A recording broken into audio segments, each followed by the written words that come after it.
Welcome to Hemp Sisters Nation, where you don't need a reservation. I said, Mama, hello, stand with open arms. Here to warn you with the one more time. Yeah, one more time, baby.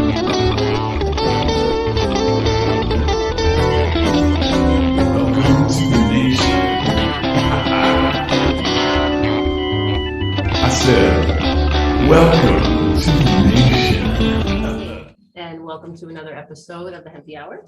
I am one of your hosts, Gina Mama X, with my favorite person in the world, Lolo Carter. my Lolo. Also my Gina.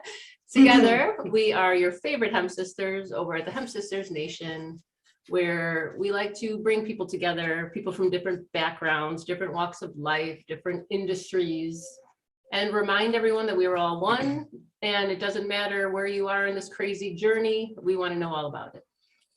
Yeah, we do. And this today, this Sunday, This very day, as my daughter would say, this very day, we're actually reached in within our community because it's important to share stories, just regular stories, regular of your people. people around you, right? Yeah. That's what the Hemp Sisters Nation kind of is, right? Today we bring you Michael Arcaro. yeah. Michael has a really awesome story, and you guys already know because of several of our other podcasts. We've talked a lot about addiction. We've talked about my own addiction. We've talked about Lois's addiction. So these subjects are very near and dear to our hearts. Yeah. So we want to welcome Michael and learn a little bit about him and his story. Thank you. All right, Michael coming back in. Let's see. We're gonna try. You might be getting a notification that tells you to. Oh, we're getting there. Hi, Michael. Hey, Lee, doing? Michael, Good. We're thank glad you. to have you today. Thanks for joining us. Absolutely. We were just telling our viewers that, Lo and I, like I was telling you, we've had several episodes where we've talked about addiction. We talked about my struggles with addiction. We talked about Lois's struggles with addiction. Our families, like the stories are never ending. They're never ending. So this is very near and dear in our hearts. And we would love to know a little bit about you, Michael. Sure. I'm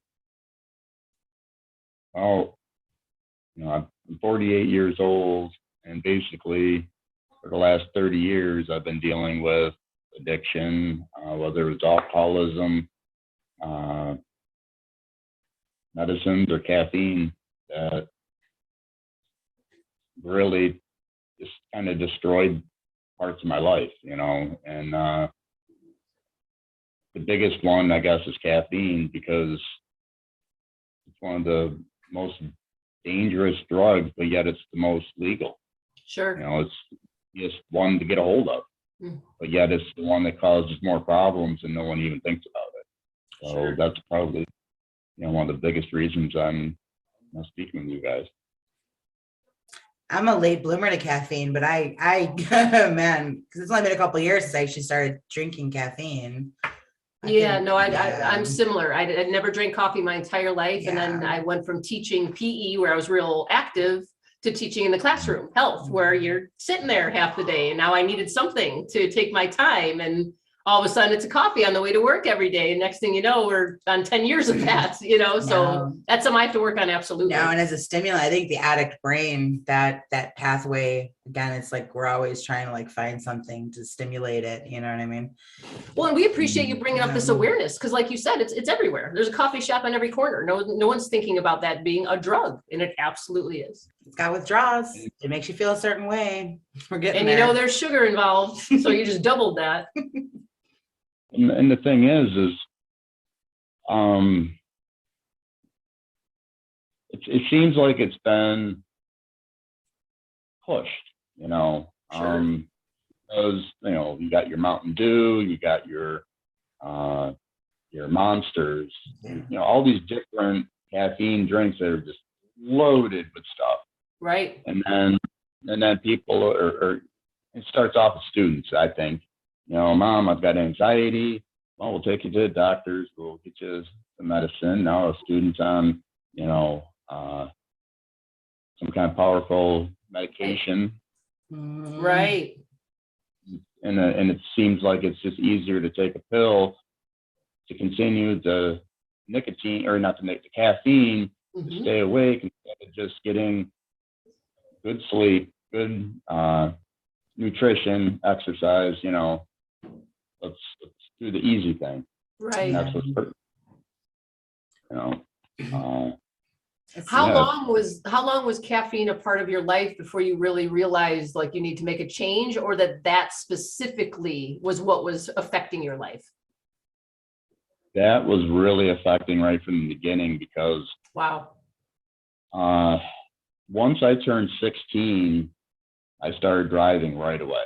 I mean, I was driving right after my 16th birthday. I already had my car.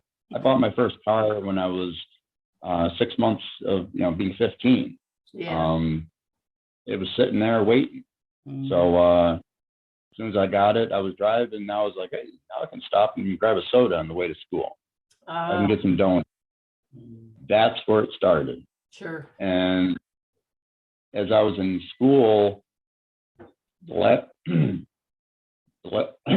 me, the last 3 years of high school, I pretty much slept through, because I was dealing with anxiety, and the only way to deal with it was to fall asleep. Wow. You know, so growing up in the early 90s, you know, you didn't have really the internet to say, okay, Right. now I want an influencer, or I want to be this or that. You didn't know what was going on in the world, really, unless you were getting magazines. And that's where I started, was as a young kid. I was riding BMX bikes, and kind of not lived in the country or the suburbs, but like almost in between the suburbs and the country, where we had mini bikes, go-karts, snowmobiles. We had a lake to go out on, Nice. ponds, fields. No, we were not part of a sedentary lifestyle Right. at all. Yeah, in any way. So it just, you know, it was different than it is now. Right. You know, our parents, like, you know, I don't know, it was just different. It was different. And Very. but caffeine was right there from the beginning, you know, and I didn't know it. And so, you know, I was going through high school, graduated, and now I'm working in factories, welding. I'm working third shift, second shift, weekend shift. The only way to stay awake is coffee and Mountain Dew and Pepsi, and it destroyed, really. So how did you start to take back, you know, like getting into your own natural wake, sleep cycle stuff? Like when did you stop doing that? Like taking the caffeine out, allow your body to like regulate back to its normalcy, and then deal with whatever that was? Good question. It's, I mean, for me, I mean, basically, you know, I guess what it would be 89 is when I got my license, and 2017 is when I started researching. I'm like, why am I having so much anxiety? Why did a doctor put me on so much medication? Right.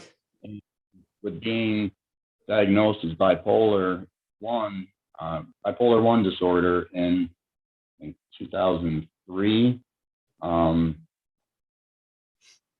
I was taken out of the workforce, but on Social Security disability. I was married, had a child.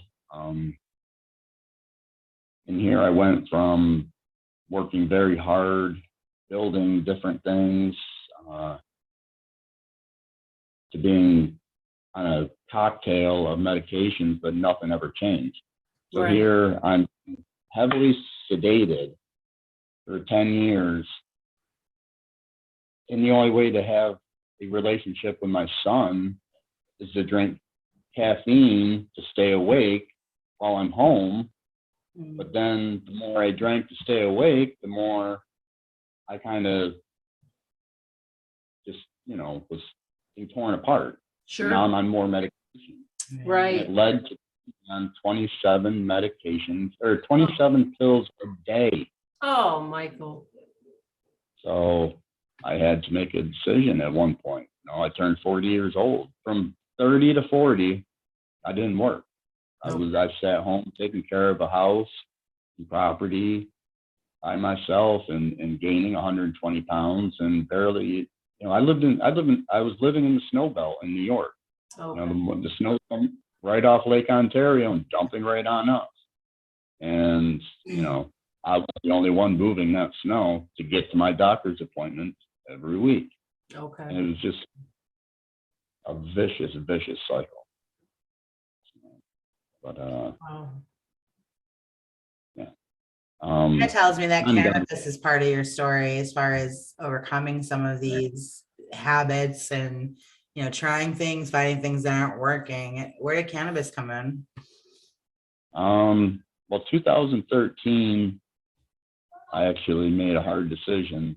Like I said, I was 40 years old and I was 253 pounds. And there's a lot of things that I had a hard time talking about. But being in my 30s and having to wear basically an adult pull-up to sleep because I was so medicated, Mm. she's a man. Sure. And so I had to walk away from my son, my wife, to save myself. So basically, 2015, I was dating a girl, and she had some weed, and I just started there, I guess. So 2016, I really started looking, what can I do to get rid of anxiety without medications? And the first things that were popping up was CBD. Yeah. And then it was hard to find. But I drove an hour. I found some shop that had it. Didn't know what kind it was. It was just, I had to find something. Sure. So I drove it out, picked it up on a Sunday, and really where it started. And then I started, trying to locate marijuana here and there and incorporating it into my life, understanding that there's sativas, there's indicas, there's hybrids, and then you have so many strains in between.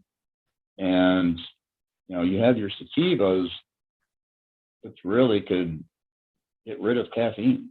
When a person takes a sativa gummy or a tincture first thing in the morning, there's your boost.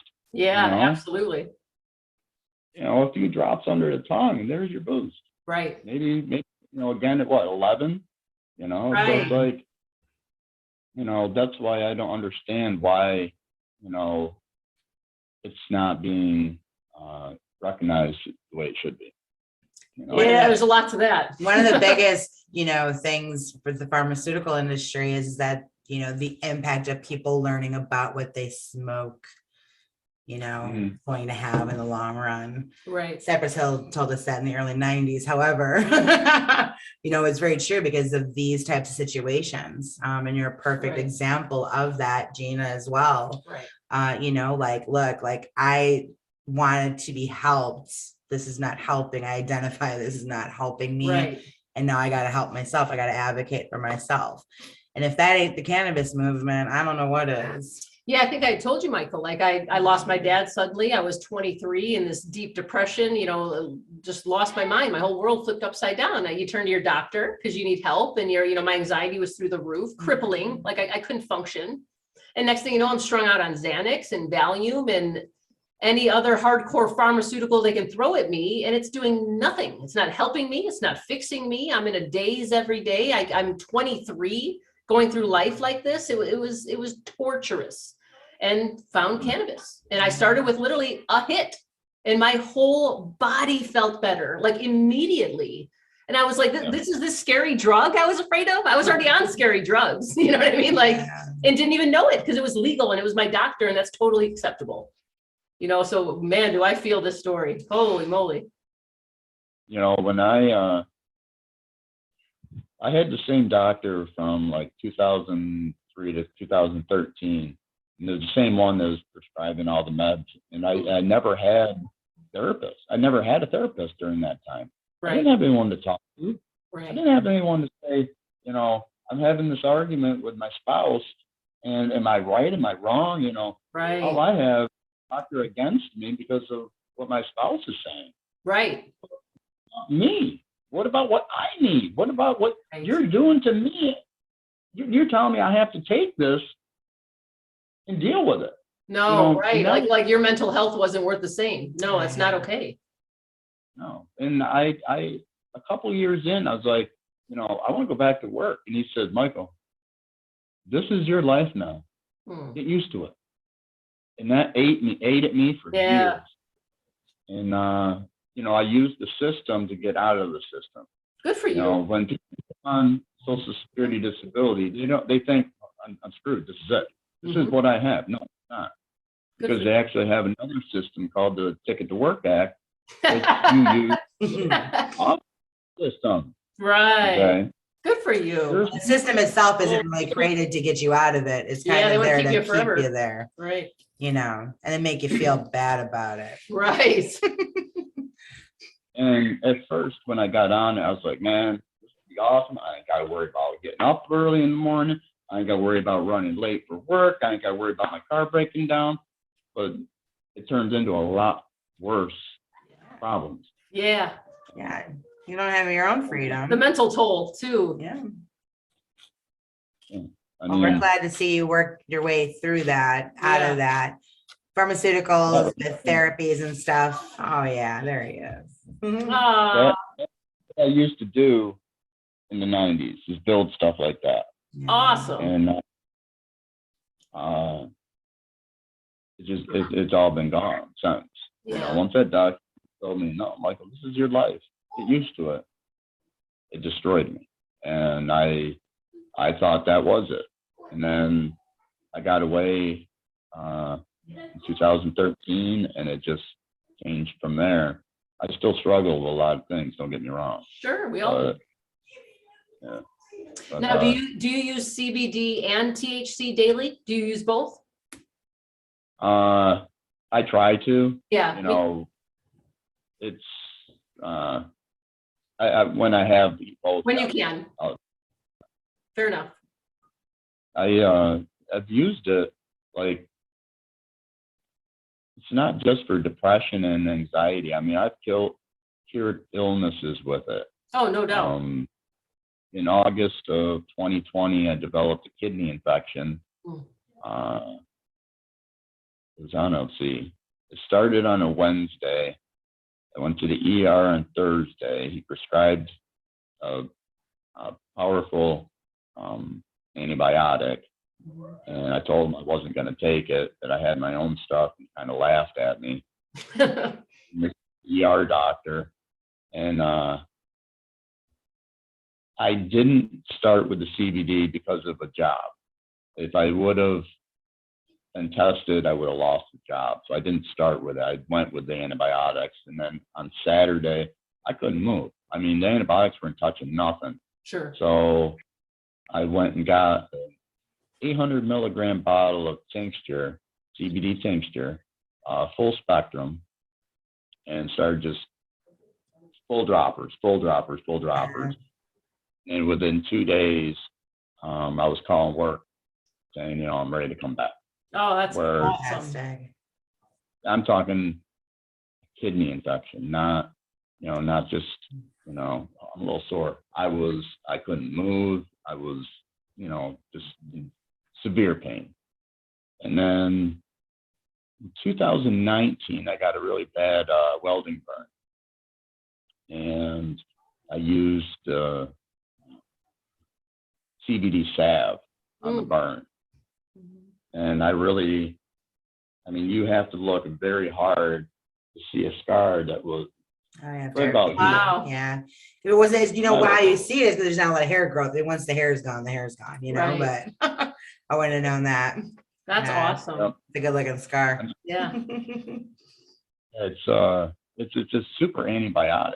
So, Right. I mean, if people really do the research, you know, it's an antiviral and microbial. I mean, it's for everything. Never ending. Literally I mean, this is what we do. We borrow Right. the properties that plants have evolved to carry for ourselves. Mhm. These plants have strong terpenes because they don't want to be eaten by certain things. They have antifungal properties because they might be in climates that have a high fungus. Right. We have the opportunity to take advantage of that. Obviously, it's not the same. We're not plants in that regard, but it is. That's why these things work for us. Right. They've adapted to our environment where we are constantly seeking things to adapt to our environment. Right. They're far, far further evolved. Michael, is there any advice you would give to anybody that might be currently struggling, like specifically with caffeine? I mean, you might be talking to 80% of the population at this point. I don't know I'm in many a people real that hard struggle right now. I know I am. I have coffee Yeah. every day. I mean, I'll take it till I get to till I can't take it no more. It's that first day or that second day of those migraines. All you want to do is get a coffee in your It's the face because you can't handle the pain. Mhm. It is like the caffeine withdrawal is one of the hardest. I mean, it's as bad as nicotine, really. I mean, you don't have it. Mhm. It took me about 6 months. It took me about 6 months to break away. And how did you do it? Just slowly? I knew that I had to. Okay, so just like less and less every day type thing? Okay. Yeah, it was coming down in a gradual slope. But I was drinking, I mean, literally, I was drinking a 6-pack of 20-ounce Mountain Dews a day, Okay. if not more. Right, okay. More than. When you also have the sugar component to that, that's the other. Yeah, the sugar caffeine combo, sure. Yeah, that part of your brain is like, hey, good morning, everybody. Right, Feed right. me. Now, did you find that messed up your eating schedule as well as your sleeping schedule? Did you eat regularly or did not so much? You mean when I was trying to cut back on the caffeine? Yeah. Ooh. That's a good question. I don't remember. Yeah, I'll 'cause it answer. seems It's to mess more. up. Okay. It's more. You eat more. Okay. Well, especially because you're talking about the smoking thing too. Like I'm in a How long's it been? torture. We're going on almost 2.5 months now. Yeah. I mean, that'll never leave me. I don't think. It's after I eat, it's like, oh no, I don't do that anymore. After that, like, oh, I don't do that anymore. If I have the coffee to replace something right now, I don't know what this would look like because I mean, I still drink, Yeah. considerable amount of coffee still, but I know when I've had too much. Okay. You know what I mean? Yeah. Or I was drinking Mountain Dew, I was feeling like shit. Sure. I mean, I was literally on my way to work every day, and all of a sudden it was like, why at the same turn in the road am I getting anxiety? And it just happened to be I was drinking enough Mountain Dew on the way to work Mm-hmm. that it triggered it every day. It was a cycle, the same cycle every day. So Yeah. everyone that's going to get their coffee at 8:20, Mhm. and by 10 to 9 on their way in, they're like, I just feel like shit. I don't want to be here. Why do I have anxiety? Well, that's probably why. Right. No. No, makes sense for sure. The thing that I looked up when I was on disability, I was drinking 2 pots of coffee easily in the morning, and then it started getting to this point where I would just throw up out of nowhere. I was literally just throwing up, and I'm like, why? What did I do? Yeah, your body like rejecting it. yeah, Wow. I've heard of that kind of poisoning. Yeah. Especially if you're tackling down Mountain Dews with it too. Right.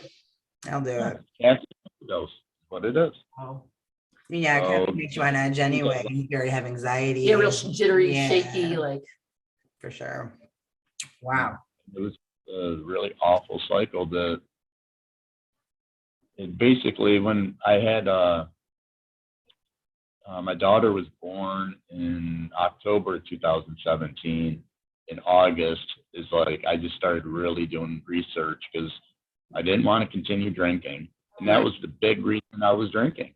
Okay. Was the caffeine, the pain, the miserableness, just everything. That was. I mean, I've been in rehab twice for drinking. Once in 2000, once in 2015.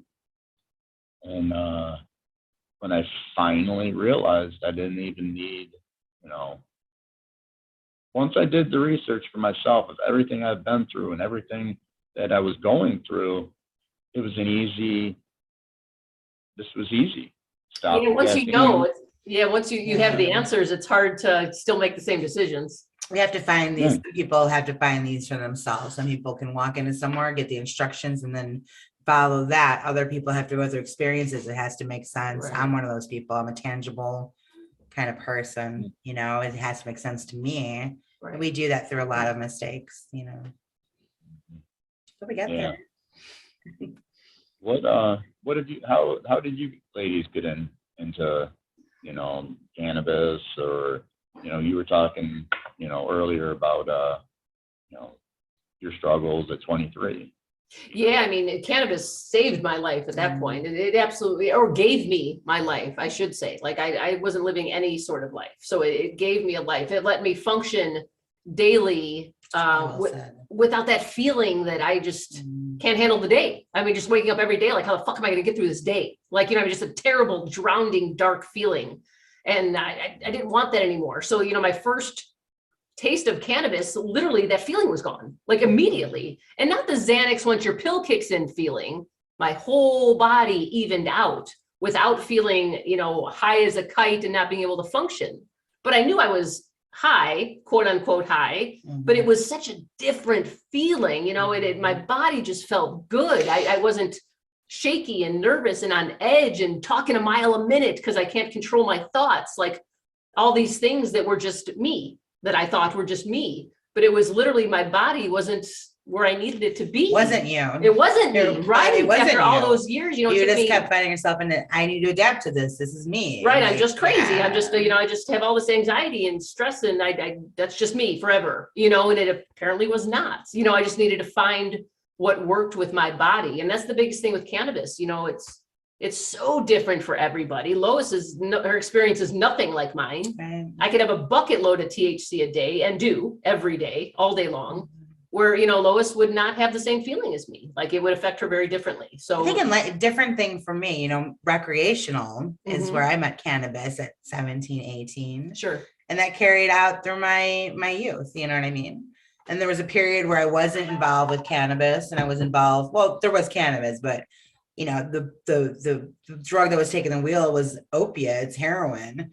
And then when I went back and got rid of all of that, cannabis wasn't the same anymore. Right. I just, my body, my mind had kind of rewired, you know, and not by choice, you know, because I had a great 20 years of that, you know, Right. but it's just different now. My brain is different, and, you know, I deal with it. You know what I mean? It's, I'm not I'm definitely not obviously against cannabis. Right. But you know what works for you. I know it works for And what's me, too much for and you. it's not the same for everybody. Right. You know what I mean? But I can, you know. It was really hard for me to like come out to my parents that I was smoking, because growing up in the 80s, I had an older brother who could smoke, and I always got in trouble for smoking, drinking, and everything. And my father, he would come We are home the dare drunk. generation. I remember my dad kicked the door right off the hinges when he smelled it. And so stuff like that. And my dad wasn't violent, nothing. Yeah. He was the guy, you know, he didn't even hit us with a belt. But he had the voice, you respected him.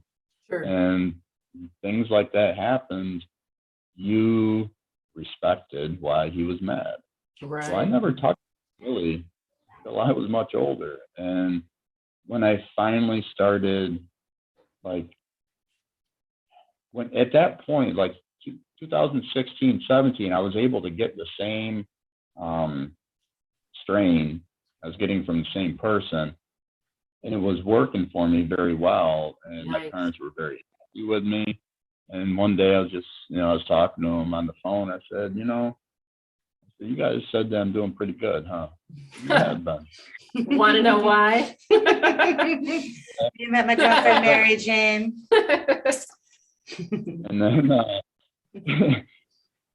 and then there was, they were shocked, but then there was another time, Christmas of 2019, we had a bad New Year's Eve, Christmas Eve. I lost my temper. over, well, big thing happened. You know, I basically become homeless in 2019, and I was going through some shit. And I stormed off Christmas Eve, walked I don't know how many miles in flip-flops in the cold. Wow.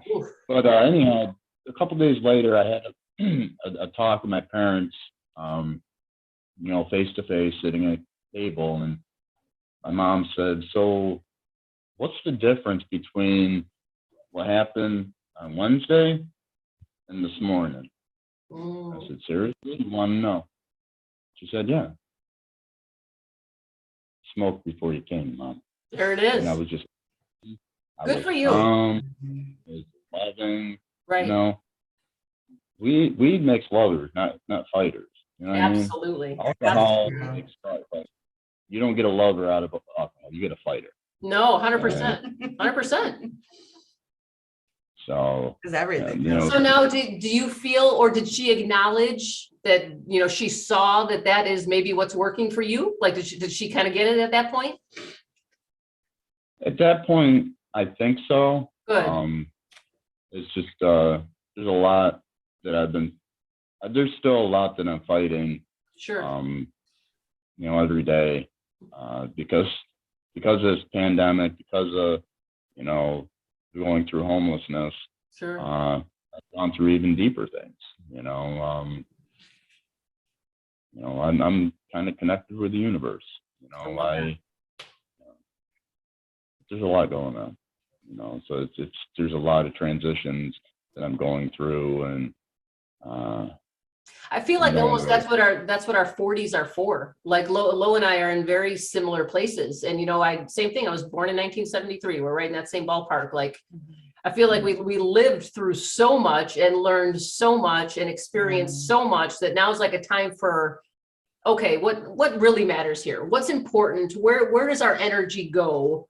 What do we decide every day? You know, do I spend time arguing with some asshole on Facebook? No, not anymore. You know what I mean? Like, you really have to weigh out like where your energy goes. And you know, Michael, you and I have talked about this. Like, you have got to, I don't know if anyone believes in God, doesn't believe in God, but it is all about the universe and spirituality, and we are all one and we are all connected. And until we all embrace that train of thought, we're in trouble. We have to be rooted in something bigger than ourselves. Right. That's the first thing. So whatever that is, you know, whatever that perception is that you've gained, and you're right. By the time you're 40, you're in that existential crisis. You know, what is it all doing? Right. You know, but again, if you're rooted and grounded in something bigger than yourself, that feeling of something, you don't have to know what it is.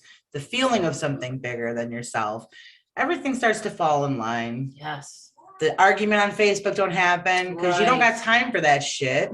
There's other things that you want to view that are going on around you. And the hard part, Michael, obviously, is when you have other things like addiction that are, you know, gating your availability to feeling that way. Right. Depression, drugs, I mean, whatever it might be that kind of puts up a roadblock to that rooted feeling. Stops you from seeing the positive, the beauty, you know, where we could go. Right. I mean, that's where the focus has to be.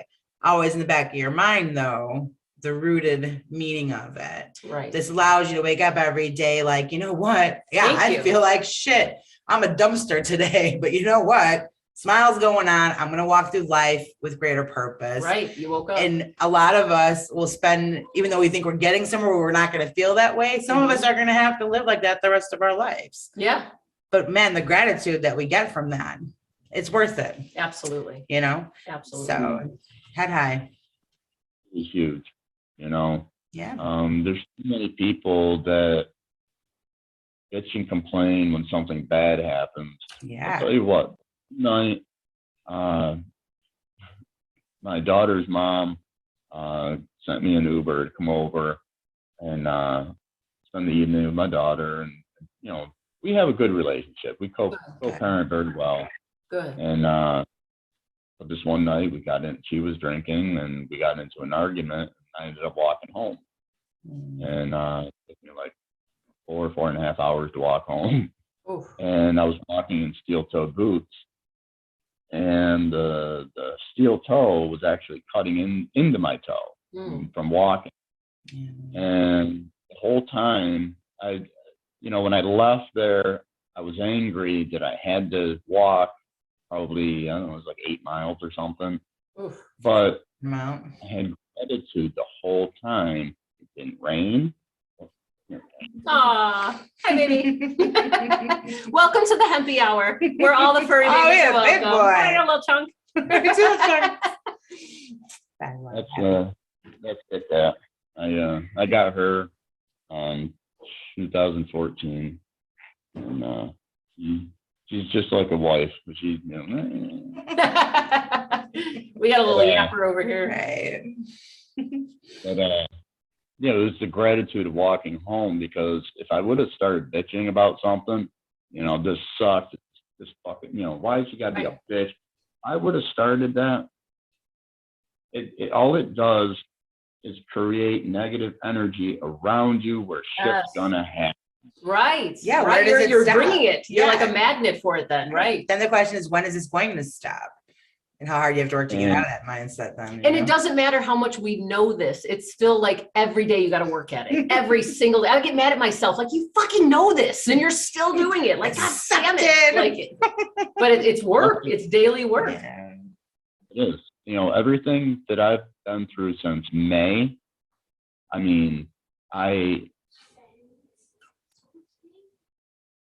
July itself was such a crazy, like, spiritual time that, I can't even begin to explain the craziness that was going on. But it was like a major, like, download of information. I was going through a huge change. Yeah. Huge change. And I have no one to even like talk to. Why am I going through this? It's a huge spiritual thing. It's all I can like really get into without getting into it, Sure. I basically found God in January, and 6 months later, bam, all this major stuff is happening in my life. That's beautiful. That's it's what our happens. mindset. Yeah, that's what happens. If religion is your core and the idea of God or whatever that might be, these are the journeys that people of faith like that go on. Right. They go on the challenging journeys. That's the purpose of it. Yeah. That's at the fundamental of all of it. It's not easy. You know what I mean? It's the reliance of the journey, no matter what that looks like. Again, no matter, things happen and life is like gutter down, you know what I mean? But if you find a reason to, you get through it. You know what I'm saying? And you build the life you want. You just have to keep trying on it. And that's not always going to look the same. And every day is going to be different. Well, and realizing how much work, how much self-work we need to be, a good mom and a good wife or a good partner or a good, worker or a good, whatever your role is. Like, there's so much self-work that needs to be done to be okay at all of those things. And it's hard to put that much time into yourself. Like Lo said, like you feel selfish, like, oh, is that all right? Should I be doing that? But if you don't do it, what are the consequences? Yeah. There's a lot that like since 2016 is really when I wanted to change who I was. I didn't want to be Mike. I was born Michael, and I was going by Mike, and Mike was a piece of shit. Okay. Mike was a piece of shit. And I started like, what does someone have to do to have a better life? What is it that they have to change? And then I started, listening to like Bob Proctor and Dr. Joe Dispenza and Tony Robbins and people that were promoting self-help and just all this, so much stuff on YouTube that that's where I wasn't watching TV. I was watching what's on YouTube, who's talking about what, and all those people are who changed my life. Awesome. Spending time listening to what people are saying. Some of those videos, from 2016 to 19, I was working on a produce farm. And I would drive truck during the day.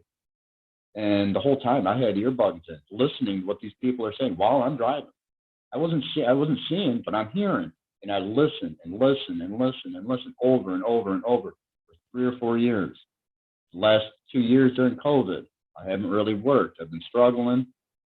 But who do you think I'm listening to? These people. I'm constantly searching, learning, wanting to know more. And I've come to find out that I'm actually a knowledge seeker. I'm a knowledge seeker and didn't really know that. Sure. And that was part of the things that I found out this summer, and it became a real overload of information, and shit just kind of went haywire. Yeah, knowledge seekers, you have all of the pieces, you don't know how to put the puzzle together. Right. So how I'd like to blow your mind on that is that you already knew what those people were telling you. You just didn't really know how to make it work for you or make it valid for you. Right. It's a big part of having a lot of information, having a lot of emotion tied to things that are going on. Everything's there. There's just something that's not, there's no filing cabinet, right? So it's hard to organize, so the listening, the auditory pull of hearing people doing things in action, things that somewhere there, but you don't really know how to act it out, right? That becomes very beneficial. And then you become habituary from that, and you get the things that you want because of that. Right. Put it together. Some of the things that people don't realize, they speak of law of attraction, words or thoughts become things. People do not understand the words that come out of their mouth. If it's negative, you're going to get negative back. Yeah. Positive, you're going to get positive back. Consciousness, everything. I mean, this lighter is consciousness. This ashtray, consciousness. Everything in the universe is consciousness. And if you're going to say you hate that, guess what? You hate consciousness. Consciousness is what is controlling everything in our lives. So if you hate I'm literally just getting this last like 6 months. I'm not exaggerating. It's this year that this is all epiphany after epiphany after epiphany. Like, holy shit. I don't have to just be an asshole. I don't have to just have a huge wall up and, guarded and, afraid to just express feelings. That's okay to be human, where I've always, been so guarded and want to protect myself. And so there's always this facade up, and I'm over it. I'm a heartbeat away from 50. Like, I just want to be. And it's hard to get to that point in your life where that's just okay. Right. And so I feel like I'm just getting there. Yeah. Thank you. The biggest, when was this? I think it was August. I was at my girlfriend's, and she was saying that her knee was bothering her. And this was after like really kind of like finding out strengths that I have with connecting with consciousness. So a light bulb went off in my head. I said, "Can I rub your knee for it?" She's like, "Yeah, go ahead." So, I mean, when you thought itself is powerful as words. So in my head, I'm thinking, consciousness, can you please relieve, or I forget exactly what I said, but basically I started rubbing her knee. Within 10 seconds, she freaked out. She goes, "I don't know." She goes, Stop. She goes, "I don't know what the fuck you're doing." Well, you just made me dizzy. Oh, wow. I mean, her brain was dizzy just from rubbing her knee. And my thoughts was asking to relieve her knee of negative energy. That transfer of energy. That's it. Yeah. You shall receive. And metaphysical as well. Right. Yeah. You can lose it very quickly. And I kind of have, because of negative things that are happening. And no, it's so that's what I mean about the daily work. Like, it's tough. I catch myself every day. Like, I talk to her like, "Oh, I know I shouldn't be doing this, but like, how do you catch yourself before it happens, not after?" So that's, again, just a lot of work. Well, we always fall back to what's normal and comfortable. Yeah, what I've been doing for decades. Yeah, right. I mean, that's the easiest explanation for it. True. You like to challenge yourself with stuff, so maybe having that, like, yeah, that's true. It's kind of a goal for you, because Right. that's, you probably want to have more fun with it Right. with the transfer. No, of it. right. Okay, we're closing in on 4:00, Michael. Sorry Yeah, to keep no, you I'm forever. sorry. Yeah. Do you have just a few extra minutes so we could throw the little rapid fire at you? Let's wrap it up. All right, we love that. Okay. Question number 1. Do you prefer sunrise or sunset?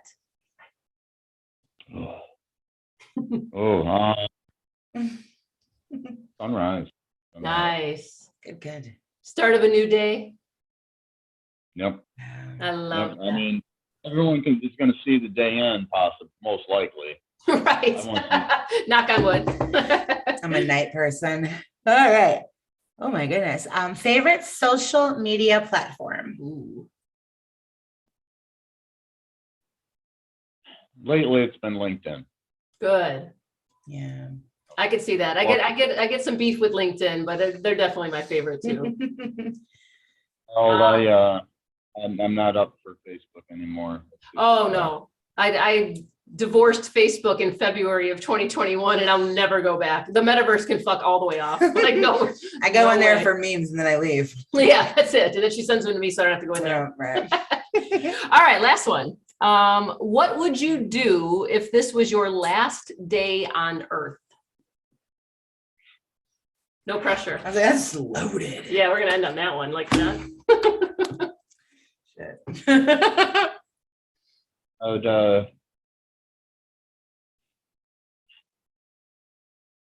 I'd get my son and my daughter together. Oh, Yeah.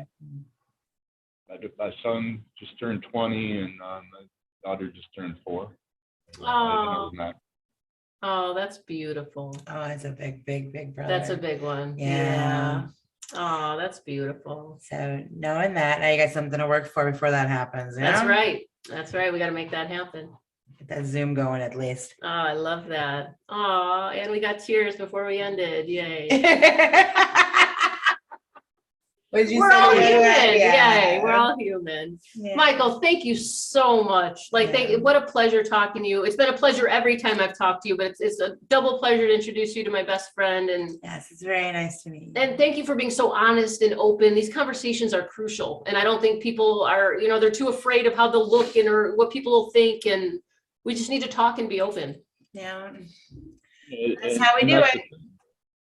I actually had an employer last August, the one that hired me when I got that kidney infection. Mhm. She told me before she even hired me, she said, millions of people need to hear your story. See, that's what I mean. Like, Yeah. Just so much that has happened and I've been through, and I fight every day because that's who I am. that's it. And you got to keep going. Your That's babies right. need you. That's right. All right, ladies. Thank you so much. Have a good rest of your evening. One Thank love. you. One love. Lovely. Bye. One love. Yes. Oh, guys. Yeah. Michael's so close to our heart. I mean, just what a sweet man. And Yeah. like Lo and I, life takes you in some directions, and Oh boy, it does that. it's what we do with it. Do you live and learn? Do you wallow in self-pity? And Michael's a good example of just keep on going and living and learning and adjusting and being your best self. It's all part of the process. Yes. Do you want to moan and groan? Yes, all of that. Yeah, we But all want to bitch. at the end, you have to grow through it. You have to. That's it. This is all part of our grieving. Whatever we do, these actions we take, we have to grow through it. Otherwise, we're just it. You have to go through it to grow through it. Oh, no, what? Brilliant. Anyway, You do. whether you are watching us or listening to us, we appreciate you. Thank you for your time, and we hope to see you again next week on the Hempy I'll Hour. be here. We'll be here. One love.